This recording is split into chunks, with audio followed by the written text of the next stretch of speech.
Friends, आज की इस वीडियो में हम लोग जानने वाले हैं या फिर लेक्चर लेने वाले फोर्स और लॉस ऑफ मोशन के बारे में, जो कि क्लास 9 का एक साइंस चैप्टर है।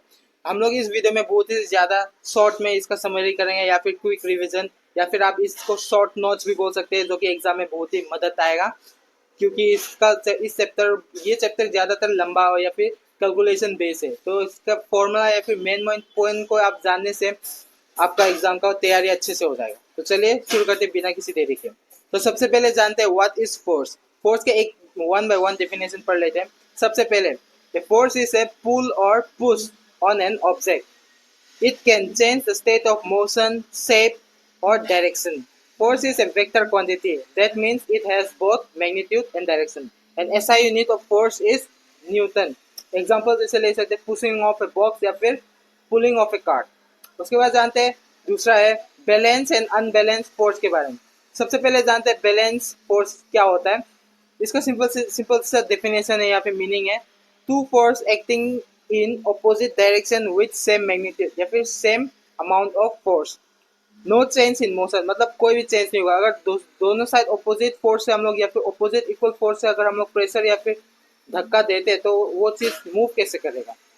It can change shape but not the state of motion, मतलब उसका शेप बदल सकता है लेकिन उसका स्टेट ऑफ मोशन, अगर वो रेस्ट पे तो वो रेस्ट पे रहेगा, वो मोशन नहीं करने लगेगा क्योंकि इक्वल फोर्स दे रहे हैं ना। जैसे एग्जांपल दे सकते हैं, एक वुडन ब्लॉक है, अगर हम लोग इस साइड से भी 10 न्यूटन फोर्स दे रहे हैं, इस साइड से भी 10 न्यूटन फोर्स दे रहे हैं, दोनों इक्वल है तो एक दूसरे को कैंसिल कर देंगे और ये ब्लॉक मूव ही नहीं करेगा।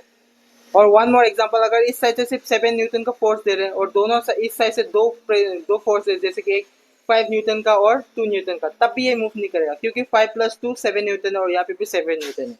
तो ये सिंपल सा डेफिनेशन है बैलेंस फोर्स के बारे में, और आप इसी से रिलेटेड एग्जाम में बहुत अच्छे से लिख सकते हैं अपने ऑन दिमाग का यूज करके। अभी जानते हैं अनबैलेंस फोर्स के बारे में। इसका सिंपल सा मीनिंग है, forces that are not equal and opposite. It causes change in motion और एक्सेलरेट। जैसे कि एग्जांपल दे सकते हैं, इस साइड से हम लोग 12 न्यूटन का फोर्स दे रहे हैं और दूसरे साइड से 7 न्यूटन का फोर्स दे रहे हैं, तो ऑब्वियसली ये ब्लॉक जो है ये इस साइड मूव कर रहा है क्योंकि इस साइड में ज्यादा greater amount of force apply कर रही है। नेक्स्ट एग्जांपल देखते हैं, इस साइड से 8 न्यूटन का फोर्स लगाया है और दूसरे साइड से 15 न्यूटन का, तो ऑब्वियसली इस साइड मूव करेगा क्योंकि 15 इज मोर देन 8। ये रहा अनबैलेंस फोर्स का एग्जांपल। और आप एग्जाम में अगर पूछे बैलेंस या फिर अनबैलेंस का एग्जांपल या फिर डेफिनेशन पूछे तो आप आसानी से जवाब दे सकते हैं क्योंकि मैंने मेन पॉइंट यहाँ पे क्लियर कर दिया। अभी जानते हैं नेक्स्ट पॉइंट के बारे में, जो कि Newton's law of motion. Newton's law of motion में 3 टाइप का लॉ मोशन होता है, जो कि एक है first law of motion, second law of motion और थर्ड लॉ ऑफ मोशन। तो सबसे पहले हम लोग जानते हैं first law of motion. First law of motion को हम लोग लॉ ऑफ इनर्शिया भी बोलते हैं, जिसका सिंपल सा डेफिनेशन है, an object remains at rest और in uniform motion unless act by unbalance force. More mass more inertia, जो कि डायरेक्टली प्रोपोर्शनल है। ज्यादा मास होगा ज्यादा इनर्शिया होगा, जो कि डायरेक्टली प्रोपोर्शनल है। एग्जांपल देख सकते हैं, a moving car suddenly stop and you jerk forward, मतलब अगर कार एक स्पीड में जा रहा है और सडनली उसने ब्रेक मार दिया तो हम कार के आगे जाके गिरते, क्योंकि हम तो मोशन में थे ना। भले कार ब्रेक लगा दे, हम तो ब्रेक नहीं लगाए ना, हम तो कार के अंदर थे ना, हम तो मोशन कर रहे थे ना कार के साथ।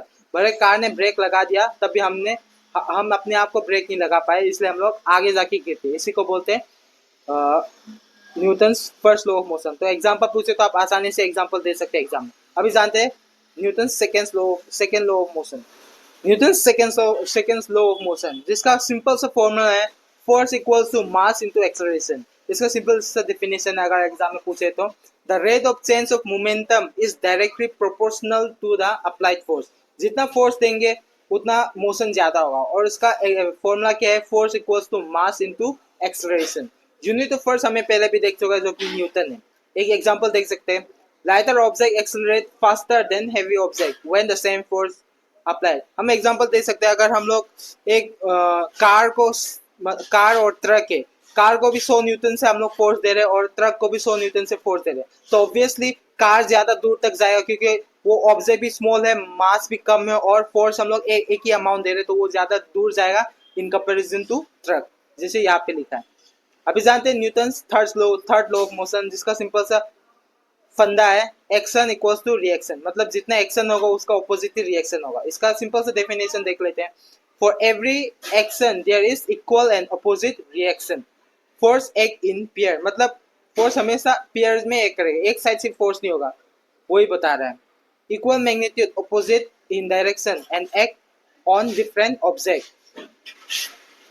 एग्जाम्पल देख सकते हैं, jumping of A boat, walking और रॉकेट लॉन्च। हम लोग जो पैदल जा रहे हैं या फिर हम लोग जमीन पे जो वॉक कर रहे हैं या फिर दौड़ रहे हैं, ये किस न्यूटन लॉ पे बेस है? तो हम लोग सिंपल सा आंसर दे सकते हैं, Newton third law of motion.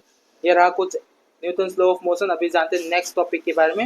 Next अभी जाते हैं concept of inertia. Inertia is the tendency of an object to resist change in its state. State मतलब अगर मोशन कर रहा है तो मोशन करेगा, रेस्ट में तो रेस्ट करेगा। तो इनर्शिया उसमें मतलब रेजिस्ट करता है, मतलब रुके रखता है। वो मास डिपेंडेंट है, जितना मास होगा उतना इनर्शिया ज्यादा होगा। More mass more inertia, directly proportional.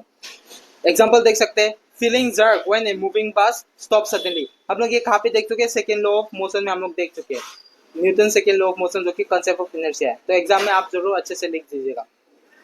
Next point है momentum and it's conservation. Momentum जिसको हम लोग रिप्रेजेंट पी से करते हैं, उसका सिंपल सा फॉर्मूला है जो कि mass into velocity, P equals to M V, mass into velocity. ये मोमेंटम का फॉर्मूला है।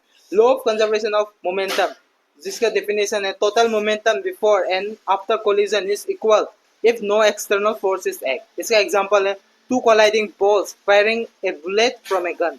ये रहा law of conservation of momentum, मतलब पहले जितना था बाद में भी उतना रहेगा, उसको बोलते हैं law of conservation of momentum. इस चैप्टर का फटाफट क्विक रिवीजन या फिर क्विक आइडिया हाईलाइट जान लेते हैं क्या क्या है इस चैप्टर में। फोर्स जो कि पुश या फिर पुल होता है, जिसका फॉर्मूला है मास इनटू एक्सेलरेशन, जो कि सेकंड लॉ पे बेस्ड है। मोमेंटम का फॉर्मूला क्या है? एमवी, जो कि पी इक्वल टू एमवी है। जितना मास होगा उतना ही ज्यादा इनर्शिया होगा। न्यूटन लॉ के बारे में जाते हैं। सबसे पहले फर्स्ट लॉ जो कि इनर्शिया पे बेस है, सेकेंड लॉ जो कि फोर्स जो कि मास इनटू एक्सेलरेशन, और थर्ड जो कि एक्शन रिएक्शन में बेस है। इंपॉर्टेंट पॉइंट है, momentum is always conserve in isolated system. Isolated मतलब बिना डिस्टर्ब किए सिस्टम में हमेशा कंजर्व रहते हैं। तो आज का वीडियो यहाँ पे खत्म होता है, ये चैप्टर खत्म होता है। तो आई होप आपको इस चैप्टर इस वीडियो से जरूर मदद हुआ होगा।